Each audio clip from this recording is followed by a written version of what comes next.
देव मह्यं शीर्षा वन्दे महावीरम्।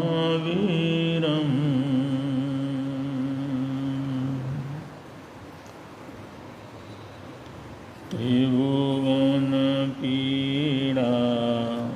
हरणहारो तुमको मेरा नमस्कार। सर्व जगत के अलंकार प्रणाम तुम्हें मेरा हरवार। तीन जगत के नाथ आपके चरणों में जाऊं बलिहार। भवसागर के शोषण करता तुमको वंदन बारंबार। भवसागर के शोषण करता तुमको वंदन बारंबार।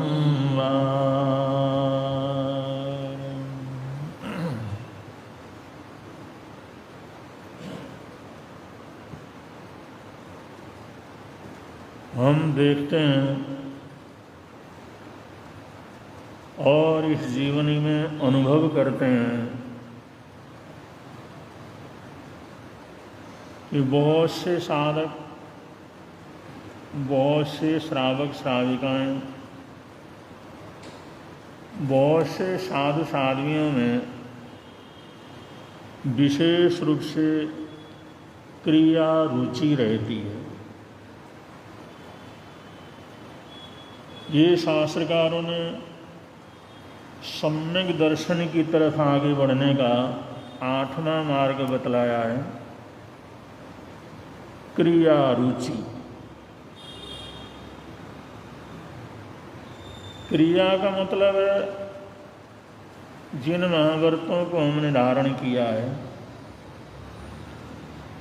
अहिंसा, सत्य, अस्तेय, ब्रह्मचार्य, अपरिग्रह, या इन अनुव्रतों को धारण किया है, या हमारे जीवन के अंदर 5 इंद्रियां हैं, श्रोतेंद्रिय, चक्षुन्द्रिय, घ्राणेन्द्रिय, रसेंद्रिय, स्पर्शेंद्रिय, या साधु साध्वियों के लिए, श्रावक श्राविकाओं के लिए 5 समितियों का वर्णन किया गया है कि हमारे को 5 समिति की आराधना करनी चाहिए। उसमें इरिया समिति है, भाषा समिति है, ऐषणा समिति है, आदान भन्नमत निक्षेपणा समिति है, उच्चार, पाशवण, खेल, जल, मंगल, सिंहाण, परिठावणिया समिति है। ये 5 तरह की समितियाँ हैं।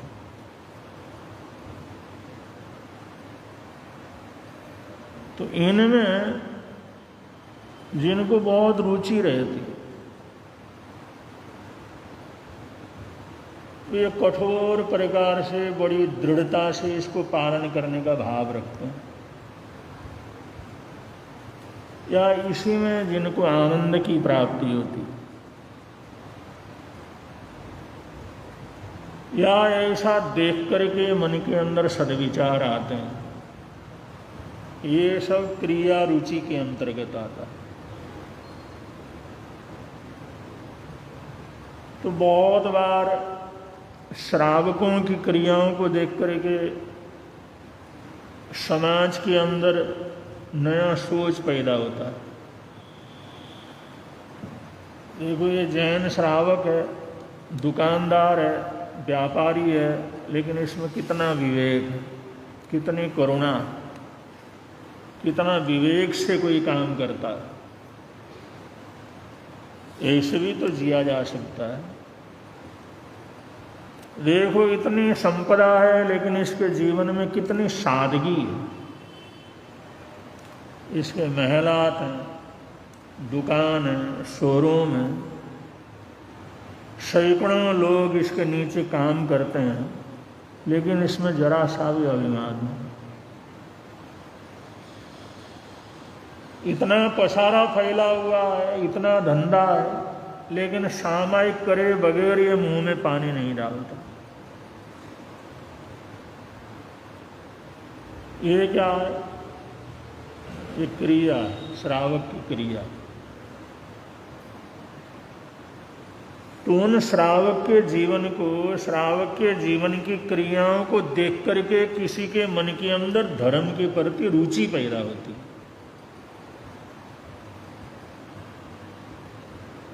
ये लोग पांचों तिथियों में बिल्कुल कच्ची हरी तक का प्रयोग नहीं करते, कच्चे पानी तक का प्रयोग नहीं करते, फिर भी इनका चलता।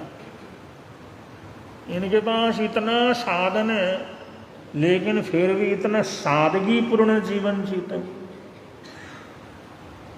और अपने धन को, अपने पैसे को, अपने दौलत को कितने गरीबों के लिए, जरूरतमंदों के लिए लगाते। ऐसा आदर्श है इन लोगों का जीवन है। ऐसे हमारी क्रिया रुचि के कारण हम करते हैं। ऐसा रुचि है तभी तो सामायिक करता है, वरना कोई भी बहाना बना लेता। रुचि है तभी तो 8 दिन के लिए कारोबार बंद कर देता है। बासी में एक लड़का है, उसका बहुत बड़ा धंधा है और करीबन 150 लोग काम करते हैं। उनकी सूचना आई, गुरुजी हमने 8 दिन के लिए पूरी फैक्ट्री हमने बंद कर दी, सबको छुट्टी दे दी। उन्होंने कहा साहब हमारी तो आज ही दिवाली हो गई। उन्होंने कहा हमारे पर्यूषण है, 8 दिन के लिए हम कुछ नहीं करेंगे। अब ऐसा कोई करता है तो 1000 जगह वो चर्चा तो करेंगे ना, उनके घर में चर्चा करेंगे, बच्चों से चर्चा करेंगे, अपने अड़ोसी पड़ोसियों से चर्चा करेंगे। देखो जैन श्रावक हैं, जैन लोग हैं, खूब समृद्धि है। अब हम 150 लोग काम करने वाले हैं, सबको 8 दिन के लिए छुट्टी दे दिया। वो कहते हैं हमारे पर्यूषण, हमने इसमें अठाई वगैरह करना है, हम ये कंधा पानी के अंदर नहीं रहे थे, ये हिंसा सब हमने जो पूरी तरह से छोड़ देना, क्योंकि कुछ न कुछ तो उसमें हिंसा होगी। देखो इनका सोच कैसा, इन लोगों के विचार कैसे। अब इस बात की चर्चा अगला कितने दर तक करेगा? जो मजदूर हो, काम करने वाला हो, वहाँ का इंजीनियर हो, ऑफिसर वगैरह हो, जो भी हो, जो भी कर्मचारी ऊपर से नीचे तक हैं, सभी चर्चा करेंगे। तो उसकी क्रिया रुचि हुई, उसने किया तो उसकी श्रद्धा भी बढ़ी। श्रद्धा होगी तभी करेगा। भगवान के प्रति, तीर्थंकरों के प्रति, देव गुरु धर्म के प्रति श्रद्धा होगी तभी करेगा। और वो ऐसी क्रिया करता है तो अगले जीवन के अंदर भी एक परिवर्तन आ जाता है। अरे भाई हमें भी कुछ ना कुछ करना चाहिए। ये लोग इतना करते हैं तो हमारे को भी कुछ करना चाहिए। चलो हम भी कुछ ना कुछ करते हैं, हम भी आपके साथ आपके धर्म स्थान में जाएंगे, हम भी कुछ ना कुछ करेंगे। अब ये क्रिया रुचि शुरू हो। अब ये क्रिया रुचि बढ़ते बढ़ते बढ़ते बढ़ते आदमी इतना आगे बढ़ जाता है, चारों घाती कर्मों को इतना पतला कर देता है, वो सम्यक दर्शन, सम्यक दर्शन, सम्यक दर्शन का धरातल उसको प्राप्त हो जाता है। कभी कभी तो ऐसा करते करते क्षय सम्यक तो हो जाता है और उसी जीवन के अंदर तमाम कर्मों को तोड़ करके, दीक्षा लेकर के, कर्म तोड़ करके मोक्ष तक पहुंच जाता है। ऐसे सम्यक दर्शन के रास्ते खुलते हैं, ऐसे मुक्ति के रास्ते खुलते हैं। ये इंसान की अभिरुचि अगर बढ़ती है, ऐसा योग बनता है तो कैसी कैसी घटनाएं घटती हैं। 2 संत विचरण कर रहे थे, करते करते बियाबान जंगल के अंदर रास्ता भूल गए और बियाबान जंगल में पहुंच गए। अब ऐसे जंगल में पहुंच गए, रात भी उन्होंने कहीं पेड़ के नीचे व्यतीत किया, लेकिन दूसरे दिन भी कुछ हिसाब किताब नहीं लगा भाई कहीं पर कोई गांव आएगा, कमाल हो गया भाई, कहाँ रास्ता भूल गए। अब किससे पूछें, क्या करें, किधर को जाएं, जिधर भी जाएं वो जंगल ही जंगल। एक पहाड़ी की तरफ गए, उन्होंने देखा और चारों तरफ जंगल जंगल है, लेकिन बीच में एक छोटा सा नगर बसा हुआ है। सोचने कमाल, वो हरा भरा जंगल, चारों तरफ जो हरे भरे पेड़ और बीच में वो छोटा सा नगर ऐसा शोभायमान हो रहा था जैसे कोई समुद्र के बीच में रत्न ऊपर आकर के खड़ा हुआ। उन्होंने सोचा इस जंगल के अंदर ऐसा नगर, तो उसी दिशा में उन्होंने चरण बढ़ाया। वहाँ जिस समय पहुँच गए, योगानुयोग वहीं पर पहुँचे और वो नगर का बड़ा आदमी था, उसने देखा महाराज आप यहाँ कैसे? उन्होंने कहा भाई यहाँ आप पहुँचे कहाँ से, आप आए कहाँ से यहाँ? उन्होंने कहा भाई जा रहे थे अमुक जगह और रास्ता भूल गए, जंगल में भटक गए। कल रात को तो हम रास्ते में कहीं पेड़ के नीचे रुके, उस समझ में नहीं आ रहा था, तो ये नगर देखा वो दूर पहाड़ी के ऊपर से, वहाँ से हम यहाँ आए। उन्होंने कहा तो पधारो, आप लोगों को भोजन पानी या गोचरी पानी भाई उसकी ज़रूरत है, कल से हमने कुछ नहीं लिया। उन्होंने कहा पधारो। उन्होंने भरपूर भोजन वगैरह दिया, बहराया, अच्छी तरह से बहराया। उन्होंने कहा महाराज पधारो आप जल्दी यहाँ से। आप लोग तो बड़े अच्छे लोग हैं, एक दो दिन यहाँ रुकने नहीं रुकने का कोई सवाल नहीं, आप यहाँ से पधारो। उसको कुछ समझ में नहीं आया बात क्या। और गोचरी बहराई, विधान से बहराया, अच्छी तरह से बहराया, पात्रे भर दिए, लेकिन वो कहते चले जाओ। उन्होंने कहा चलो आज्ञा के बिना तो हम रुकते नहीं हैं, लेकिन चलो गोचरी यहाँ करके जाते हैं। उन्होंने कहा नहीं महाराज यहाँ से जाओ, आप कहीं भी रास्ते में कर लेना। उन्होंने कहा हुआ क्या? उन्होंने कहा बहुत खतरा, बहुत खतरा है, यहाँ से पधारो। उन्होंने कहा खतरा क्या? हमारे लिए क्या खतरा, हमारे पास कुछ नहीं। उन्होंने कहा महाराज मेरे बेटे बड़े दुष्ट हैं, वो साधु को देख करके ऐसा क्रोध करते हैं, ऐसा घिनौना व्यवहार कर देते हैं और किसी की तो हत्या कर देते हैं। मैं वो पाप अपने शरीर के ऊपर लेना नहीं चाहता, आप चले जाओ यहाँ से, आप चले जाओ जल्दी से जल्दी, जितना जल्दी जाना। पत्नी से पूछा भाई लड़के किधर गए हुए? उन्होंने कहा इस दिशा में गए हुए। तो उसने उल्टी दिशा का रास्ता बतला दिया, इधर से जाओ। दोनों संतों ने कहा उस संतों का क्या है, चलो दिया ये भी शुक्र है, गोचरी मिल गई ये भी शुक्र है। उन्होंने कहा लस्सी ले लो, पानी ले लो, ये ले लो, सब ले लो, लेकिन यहाँ से जल्द आओ, जल्दी जाओ। सोचने लगे भाई वहाँ बैठ के गोचरी करके चले जाते, लेकिन वो तो मानता ही नहीं।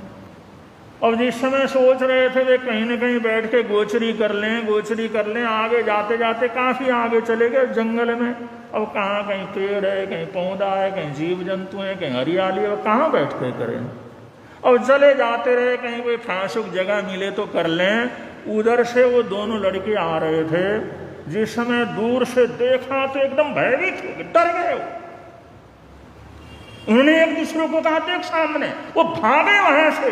सोचने लगा ये क्या होगा, भागे भागे वो चले गए, मारे गए, आज मारे गए, आज मारे गए। अब ऐसे भागे, संतों को तो दिखाई नहीं दिए, लेकिन लड़कों ने संतों को देखा और देख करके इतने डर गए वहां से, वो भागे वहां से और आगे दूर तक भाग करके चले गए और रास्ता छोड़ करके एक नदी वहां पर बहती थी, उसकी तरफ चले गए। उन्होंने देखा पेड़ बहुत बड़ा है, ये आएंगे तो इस रास्ते से निकल जाएंगे, इस पेड़ के ऊपर जा करके छुप जाते हैं। उस पेड़ के ऊपर चढ़ गए और चढ़ करके पेड़ के साथ जो चिपक गए, वो टहनियाँ वगैरह अपनी तरफ लपेटी, कोई न देखे, और चुपचाप वहाँ पर पेड़ के ऊपर बैठे।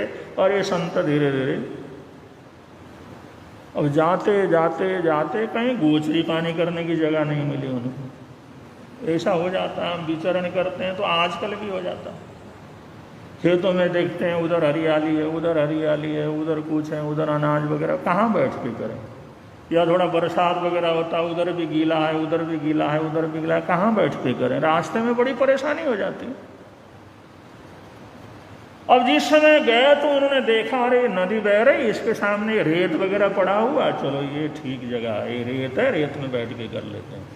वो भी धीरे धीरे उसी तरह से इस समय हुए तो वो लड़के की हालात खराब हो गई, पसीने से तरबतर हो गए। इन्होंने देख लिया हमारे, ये आ गए इधर, ये तो वो दोनों पेड़ को पकड़ करके चिपक करके और उन पत्तों से अपने ढक करके सांस रोक करके बैठे हैं। अरे इन्होंने पकड़ लिया तो बस गए काम से, क्योंकि उसके पिता ने बड़ा बुरी तरह से धमका रखा था, डरा रखा था, ऐसी भेष वाले संत आए तो उनके सामने कभी नहीं जाना। वो किसी भी जीव को खा जाते हैं, किसी भी पशु को खा जाते हैं, और मनुष्य को तो पूरा मार करके खा जाते हैं। ऐसी डरावनी कहानी सुना रखी थी उसने। उन्हें सोचा इन्होंने देख लिया, आ गए। और वो थर थर कांप रहे हैं और पेड़ के ऊपर वो चिपक करके बैठे हुए हैं। और योगानुयोग उन संतों ने भी देखा, पेड़ भी बड़ा है, छाया भी है, और नीचे सारा रेत रेत है, चलो यहीं बैठ करके भोजन करते हैं।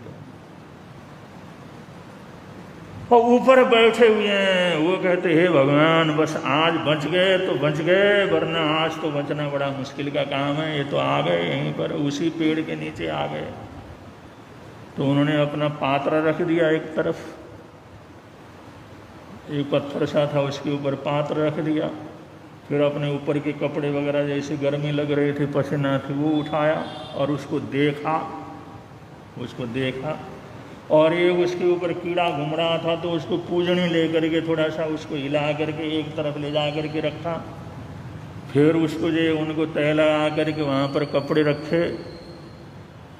वो सोच रहे छोटे छोटे कीड़े की भी रक्षा कर रहे हैं। तो मेरे पिताजी तो कहते थे तो किसी को पकड़ करके खा जाता है।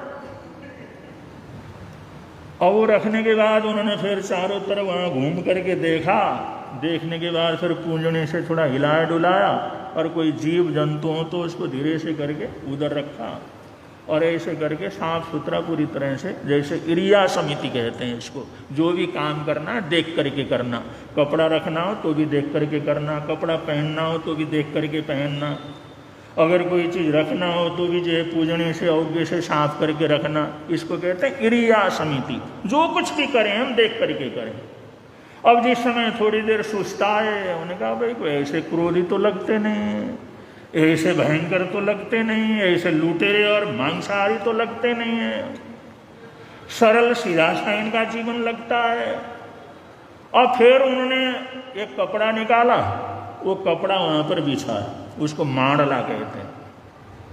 संत जी पहले मांडला बिछाते हैं, तो मांडला बिछाने के कारण एक भी दाना नीचे गिरे तो फेंकने की जरूरत न पड़े, उसको उठा करके खा सकें। और वैसे जमीन में पड़ जाए, वैसे गंदगी में पड़ जाए, मिट्टी में पड़ जाए तो खाया नहीं जा सकता।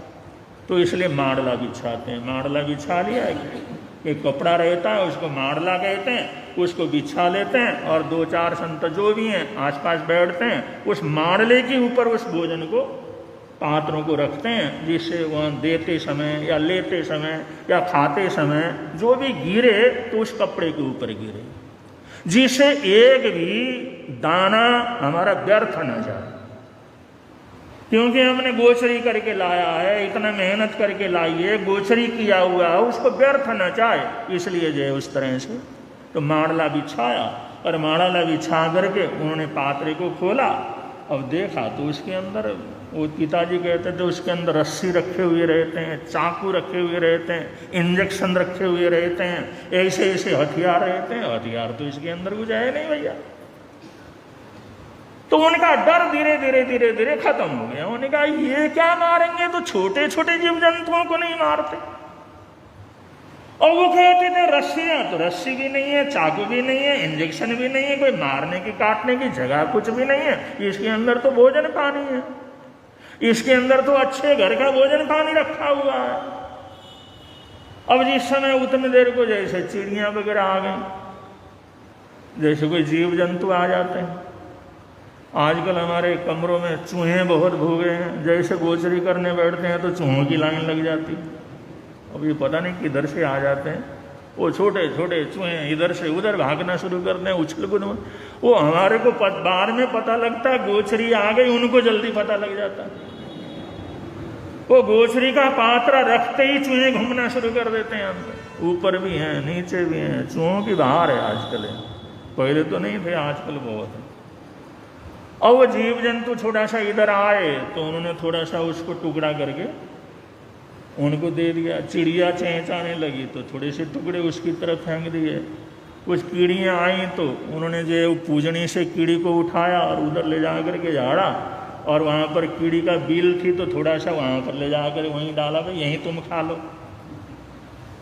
और वो लड़के सोचने लगे ये छोटी छोटी चिड़ियों के ऊपर दया करते हैं, ये छोटी छोटी चींटियों के ऊपर दया करते हैं, ये जो उसको हाथ से भी नहीं उठाते, पूजनी से उठाते हैं, तो हत्या करते हैं, मारते हैं, खा जाते हैं, छोड़ते नहीं है। ऐसा तो कुछ भी नहीं है।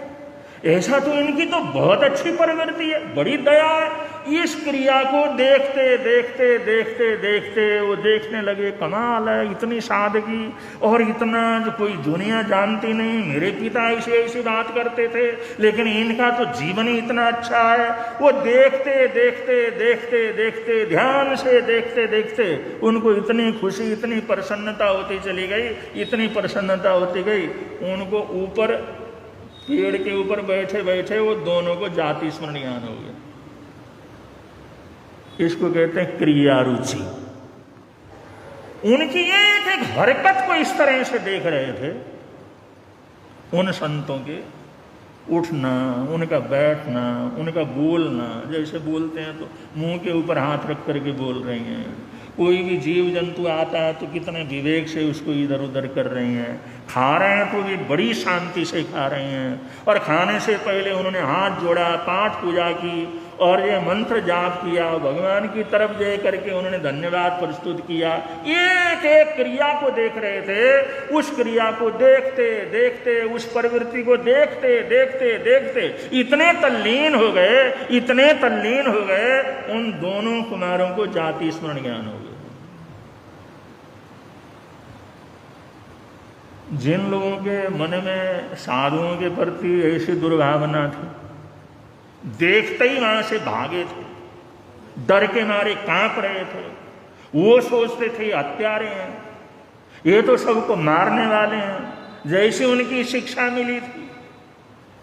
लेकिन उनकी क्रिया को देखते देखते देखते देखते उनकी आत्मा इतनी पवित्र हो गई, इतनी श्रद्धा भक्ति बढ़ी। उन्होंने कहा ऐसे लोगों के लिए ऐसी ऐसी बात लोग करते हैं, ऐसे लोगों की चर्या के लिए ऐसी ऐसी बात लोग करते हैं, ऐसी निंदा चुगली करते हैं, ऐसी उल्टी सीधी बात करते हैं, यही सोचते। और उनकी क्रिया को देखते देखते जाति स्मरण ज्ञान हो गया। जाति स्मरण ज्ञान हुआ तो पिछला जन्म देखने लगे, हम भी तो ऐसे ही संत थे। उसी संत के जीवन को पालने की वजह कारण से हमने राज परिवार के अंदर जन्म लिया, और राज पुरोहित के बेटे बनकर के हमने जन्म लिया। उस पुण्यवानी से बचपन से ही हमारे को सब कुछ मिला। हमने ऐसी चर्या पालन की थी, हमने ऐसी क्रिया पालन की थी, ऐसा ही आचरण किया था, ऐसी क्रिया का अनुष्ठान किया था। उसी क्रिया की वजह से हम यहाँ पर पहुंचे हैं। ऐसी श्रद्धा हो गई, ऊपर से धीरे धीरे नीचे उतरे। संतों ने देखा ये क्या हो रहा है, ऊपर से कौन उतर, देखा ये क्या मामला है। उन्होंने बड़ा ध्यान से देखा तो उन दो लड़के ऊपर से नीचे उतर रहे हैं। सोचा ये यहाँ पेड़ के ऊपर क्या कर रहे थे भाई। वो थोड़े सावधान हो गए, आखिर जंगल है, पता नहीं पेड़ के ऊपर चढ़े हुए ये कौन है क्या है।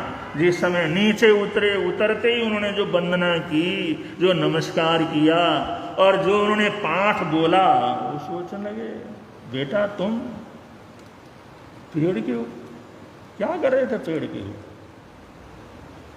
तुम तो सब जानते हो, इस तरह से वंदना कर रहे हो जैसे वर्षों का तुम्हारा परिचय है, सब कुछ तुम्हारे को पता है, पेड़ के ऊपर क्या कर रहे थे।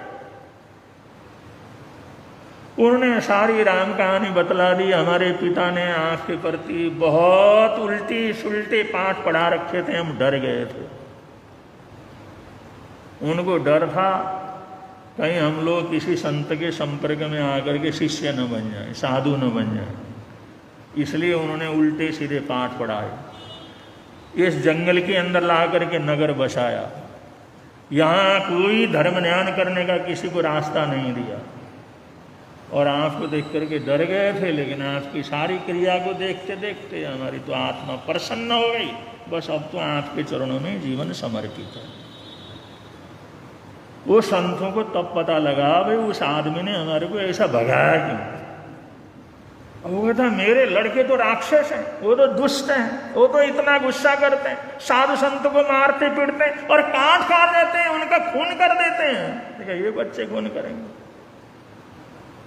उन्होंने कहा देखो बेटा, दुनिया में मोह कितना जबरदस्त होता है। पुत्र मोह में तुम्हारे पिता ने, तुम्हारी माता ने क्या कुछ उल्टी शिक्षा दी। ये संसार का मोह है, ये संसार का जंजाल है। लेकिन हम तुम्हें अभी अपने पास नहीं रख सकते, क्योंकि तुम्हारे लिए जितना पाप उन्होंने किया है, जितने कर्मों का बंधन किया है, उनकी आत्मा को तुम समझाओ, उनको समझाओ और उनको समझाने के बाद उनकी आज्ञा लेकर के फिर दीक्षा ले लेना, वरना तुम तो तर जाओगे। लेकिन वो उपकारी तुम्हारे माता पिता हैं, वो हमेशा के लिए डूब जाएंगे। वो तो जन्मों जन्मों के लिए नरक निगोद के मेहमान बन जाएंगे। इसलिए उनकी आत्मा न डूबे, इसलिए उनको पहले समझाओ। बंधु, इसको कहते हैं क्रिया रुचि। क्रिया देख करके, किसी के आचरण को देख करके, किसी का खाना पीना उठना बैठना बोलना चालना, उसको देख करके जीवन के अंदर धर्म के प्रति रुचि हो जाना, या अपने जीवन के अंदर ही ऐसा करने की रुचि पैदा हो जाना। ये रुचि ऐसी है, इंसान को धीरे धीरे आगे बढ़ाते बढ़ाते बढ़ाते बढ़ाते मोक्ष नगरी तक क्या कर देती है, पहुंचा देती है। ये क्रिया रुचि का विवेचन हुआ। आगे का वर्णन आगे बतलाएंगे। बड़े प्रेम से आप लोग बोलेंगे, मिलता है आनंद प्रभु की वाणी से, मिलता है आनंद प्रभु। प्रवर्तक शांति गुरुवर प्यारे, प्रवर्तक शांति गुरु जीवन नैया के रखवारे, जीवन नैया के जोड़ गए संबंध प्रभु की वाणी से, जोड़ गए संबंध प्रभु की वाणी से। मिलता है आनंद प्रभु की वाणी से, मिलता है आनंद प्रभु। महासती सृजना जी महाराज साहब का आज 14वां उपवास है। शुरू में वो तेले तपस्या की आराधना कर चुकी हैं और तिथियों के अंदर भी उपवास और आंगिल करती रहती हैं, और वो पिछले 14 दिन से तपस्या में हैं। तो उन्होंने तपस्या के द्वारा अपने आप को धन्य बनाया है, गुरु निहाल परिवार के शान को आगे बढ़ाया है। तो उन्हें हम बहुत बहुत मंगल कामनाएं सद्भावनाएं देते हैं। कल महासती सृजना जी महाराज साहब का 15 दिन की तपस्या की पचखावणी है। ये राजस्थान के अंदर हमारी परंपरा में होता, आखिरी जो तपस्या का दिन होता है उस दिन पचखावणी रखी जाती है। जो भी संघ की तरफ से स्वागत करना हो, परिवार की तरफ से स्वागत करना हो, सम्मान करना हो, जो कुछ भी करना हो तो तपस्या के आखिरी दिवस के अंदर कर लेते हैं, जिससे तपस्या का सम्मान हो जाता है।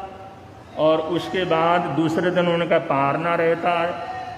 जो पारना होता है तो कम से कम भीड़ भाड़ न हो, आने जाने वाले लोग न हो, तो वहाँ पर पारना अच्छा हो जाता है। इसलिए परंपरा है कि जैसे मास कमण का कर्ज है, उन्होंने पारना करना है तो आज ही आखिरी दिवस के अंदर पचखामणी की जाती है, तो उसी दिन जो कुछ भी सामाजिक कार्यक्रम करना है किया जाता है। और आप लोगों के घर में जो तपस्या होती है तो आपके घर में प्रसन्नता होती है, रिश्तेदारी में प्रसन्नता होती है, अड़ोसी पड़ोसियों में प्रसन्नता होती है। और साधु साध्वियों तो संघ के संतान होते हैं, ये संघ के, तो ये हर घर की बेटियां साधु साध्वियाँ जिन्होंने अपना घर छोड़ करके समाज को अपना जीवन समर्पित किया है, तो हर परिवार उनका अपना परिवार है। हर बड़े उनके माँ बाप के रूप में, दादा दादी के रूप में, हर छोटे उनके भाई बहन के रूप में। तो कल उनकी पचखामणी है, और किसी ने भी किसी संघ की तरफ से, संगठन की तरफ से, परिवार की तरफ से अगर उनके संबंध में दो शब्द बोलना हो, भजन के दो शब्द बोलने हो, उनकी तपस्या का अनुमोदना करना हो, जो पचखामणी महोत्सव के ऊपर किया जाता है, अगर ऐसा कुछ करना हो तो आप लोग नाम लिख करके हमारे तक पहुंचा सकते हैं, जिससे कल पचखामणी के कार्यक्रम में जैसे आराध्य गुरुदेव की तरफ से, संघ की तरफ से हम तो उनका स्वागत सत्कार श्रमण संघ साधु संघ की तरफ से करेंगे, और समाज की तरफ से कुछ करना चाहें तो भी बहुमान के रूप में साधु संतों को क्या लेना है, वो तो भजन है या उनकी जो आदर सत्कार है, सम्मान है, बहुमान के दो शब्द हैं वही होते हैं। तो कल महासती जी महाराज साहब के 15 उपवास की पचखामणी रहेगी, और सुखे समाधि परसों उनका पारना संपन्न हो जाएगा। तो महासती जी महाराज साहब ने तपस्या की, संघ के शान को 4 चांद लगाया, उन्हें बहुत बहुत मंगल कामनाएं सद्भावनाएं देते हैं। और मधु जी उनकी तपस्या चल रही है, आज आयमिल का उनका 42वां आयमिल है, आज उपवास, हाँ कल 41 आयमिल हो गए थे, उसके ऊपर आज उपवास की तपस्या कर रही हैं। 41 आयमिल के ऊपर उपवास का बचकाना सुनते वो सर्व तपस्या करने वालों को, तपस्या करने वालों को, और किसी की कोई तपस्या वगैरह हो, एक आसने भी आसने में किसी का हो, तो आपके एक आसने चल रहे हैं, आपको एक आसने का बचकान दे देते हैं। तो सुनते पड़ी कौन वो सरे आयमिल या उपवास और किसी का हो। और अनंत चौदश 9 तारीख को अनंत चौदश है। अनंत चौदश के दिन कुछ न कुछ जरूर कर लेना चाहिए, त्याग, तपस्या, सामायिक संध्या। अनंत चौदश एक श्रेष्ठ दिन माना गया है। और 11 तारीख को दिगंबर जैन समाज की तरफ से सारे समाज को बुला करके जो है वो क्षमापना महोत्सव रखा हुआ, कल गिनती करके गए हैं, बड़ा आग्रह किया है उन लोगों ने। तो 11 तारीख को सुबह प्रवचन के बाद हम लोग वहाँ पर पहुँचेंगे। तो जिन लोगों ने भी वहाँ पर पहुँचना है, दोपहर को वहाँ पर कार्यक्रम है, ज़रूर रविवार का दिन है, भावना बनाइएगा। और क्षमावाणी का दिवस है, सामूहिक दिवस है। उन्होंने गुरुदेव के चरणों में विनती की है, हम वहाँ रहेंगे तो कम से कम कुछ लोग हमारे भी वहाँ पर उपस्थित होना अच्छा रहता है। अगर वहाँ पर रह करके वहाँ पर मुखपट्टी बांध करके अगर सामूहिक करेंगे तो संघ की शोभा बढ़ती है। क्योंकि 1000 आदमी हो और एक आदमी भी सरदार आ जाए तो पता लगता है वो सरदार जी आए हैं। अगर 1000 आदमी हो, वहाँ 2 आदमी भी अगर मुखपट्टी बांध करके अगर वहाँ पर सामूहिक करते हैं तो लगता है थानकवासी समाज से भी आए हुए हैं। तो हमारी ये पहचान, इससे संघ का सौभाग्य बढ़ता है। तो उस दिन का भी जरूर भावना बनाइएगा। दोपहर का वहाँ 1 से 5 बजे तक का कार्यक्रम है, लेकिन हम अपना थोड़ा कार्यक्रम वहाँ पर दे करके उनकी भावना पूरी करके फिर वहाँ से हम निकलेंगे और शाम तक यहाँ पर पहुँच जाएंगे। सुखे समाधि ऐसा कार्यक्रम है। आज का जो जाप है, श्री पदम प्रभु भगवान को वंदन, श्री पदम प्रभु भगवान को वंदन बारंबार, श्री पदम प्रभु भगवान को वंदन बारंबार श्री पदम प्रभु भगवान को वंदन।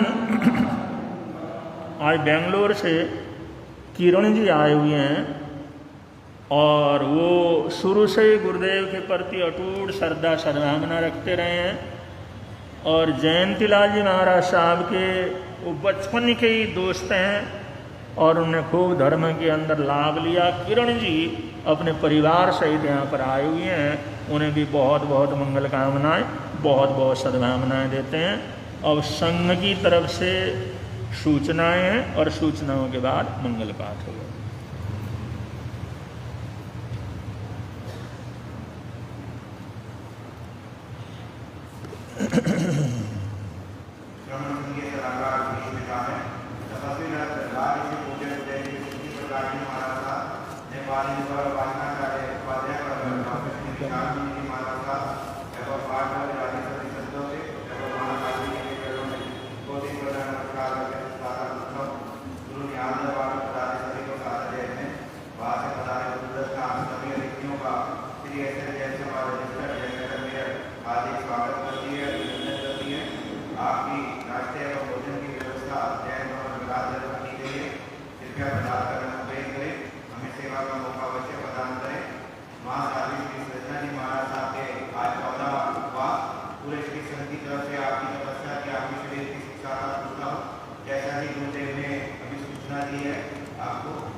बोलिए शासनपति श्रवण भगवान महावीर स्वामी की जय, सभी आचार्य भगवंतों की जय, वर्तमान आचार्य सम्राट डॉक्टर शिव मुनि महाराज की जय, घोर तपस्वी स्वामी श्री ध्यान जी महाराज की जय, दादा कुलदेव स्वामी श्री गोपचंद जी महाराज की जय, संत संरक्षक स्वामी श्री फूलचंद जी महाराज की जय, देवलोक में उत्तर भारतीय प्रवर्तक उदय श्री शांति स्वरूप जी महाराज, उपाध्याय श्री हेमचंद जी महाराज की जय, श्रवण संघ सलाहकार बीज पिता में तपस्वी राज ऋषि पूज्य श्री सुधीर बलकार जी महाराज की जय, नेपाल द्वारा वाचनाचार्य उपाध्याय डॉक्टर श्री विशाल मुनि जी महाराज की जय, उत्तर भारतीय प्रवर्तक राष्ट्र श्री आशीष मुनि जी महाराज की जय, नवकार साधक पंडित श्री विचक्षण मुनि जी महाराज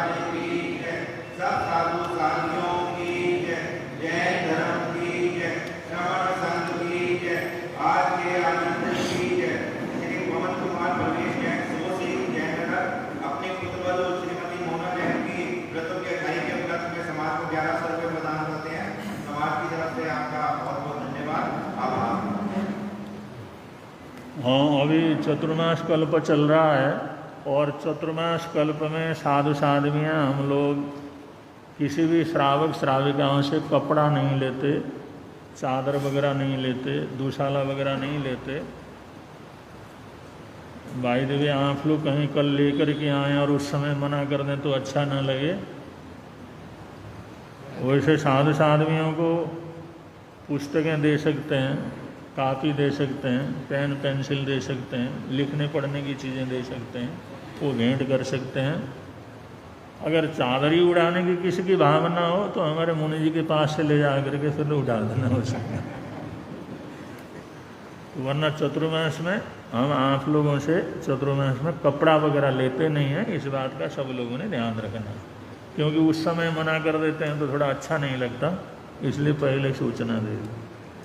श्री चत्तारि मंगलम हरियंता मंगलम सिद्धा मंगलम साहू मंगलम केवली प्रणतो धम्मो मंगलम चत्तारि लोकोत्तम हरियंता लोकोत्तम सिद्धा लोकोत्तम साहू लोकोत्तम केवली प्रणतो धम्मो लोकोत्तमो चत्तारि शरणं प्रवज्यामि हरिहन्ते शरणं प्रवज्यामि सिद्धे शरणं प्रवज्यामि साहू शरणं प्रवज्यामि केवली प्रणतं धम्मं शरणं प्रवज्यामि।